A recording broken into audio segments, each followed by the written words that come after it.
I grew up in the mountains, very connected to where I come from. I try to go every year. I'm from Kazakhstan originally.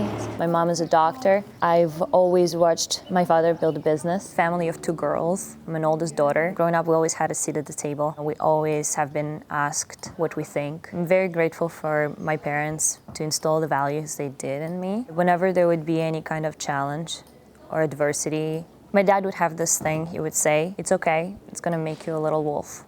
It was part of the motivation to do more. If it's winter, I'm on the slopes and I'm skiing.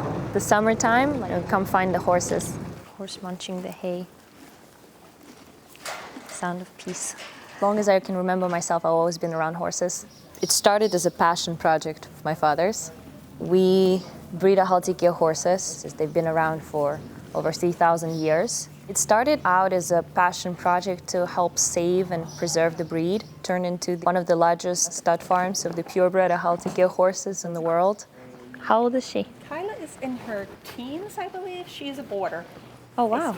She has what's called kissing spine. Her bones all touch in her back, so she can't be ridden. She's literally a pet. That's all she can be. I know, Kyla. Oh, she heard you say that? There's something just so pure about animals. Oh, don't be jealous. Every horse that we have has a passport, has the documents, the lineage. When we just were starting, there were under 2,000, one of the most ancient breeds in the world, and it was going instinct. My father, he always had the passion for horses. Me and my sister are trying to turn it into a business now, because it's so big. But my dad is still his just hobby. Our horses are all around the world. I love animals.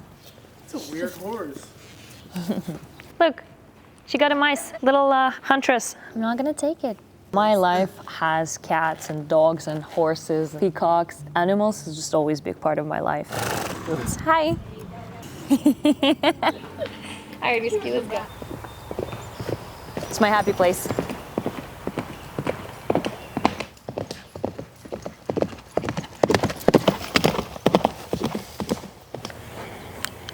I needed that.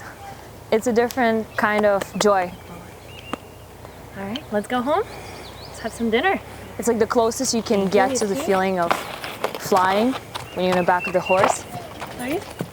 That was for the soul. Let's go back into the city. Hey, Mercedes. How can I help? Take me home, please.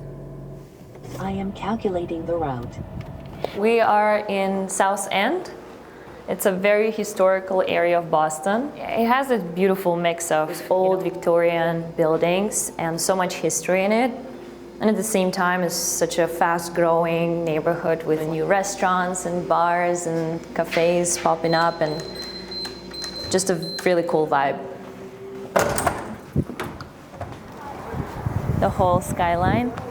Pretty cool view. What was your next question? I started my financial career in Geneva in Switzerland. I graduated one of the most competitive graduate schools in North America, and that was a challenge.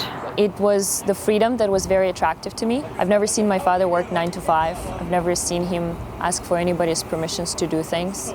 Traveling the world is probably one way defining the meaning of life for me, it's somewhere close there. I wanted to build a career that's going to allow and fit into with my travel schedule.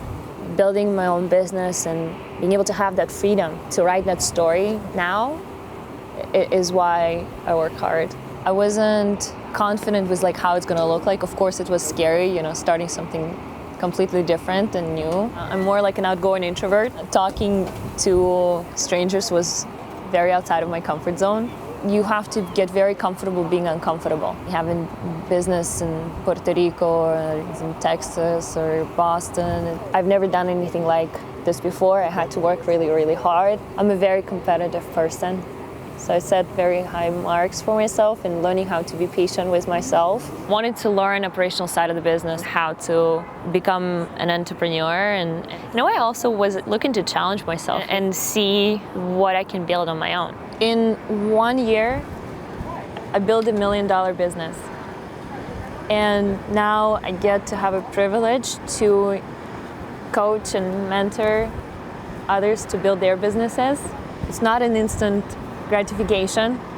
It's one of those things that I had to learn how to be patient for, but it's really, really rewarding. To always dream big. Learn how to learn. Motivate somebody to help you become an unapologetically aggressive student. Learning from the best people who have the results that I want to have. I want to continue learning, coach and mentor and teach other people how to become successful business owners, become an entrepreneur on a whole new level, and to take my business internationally.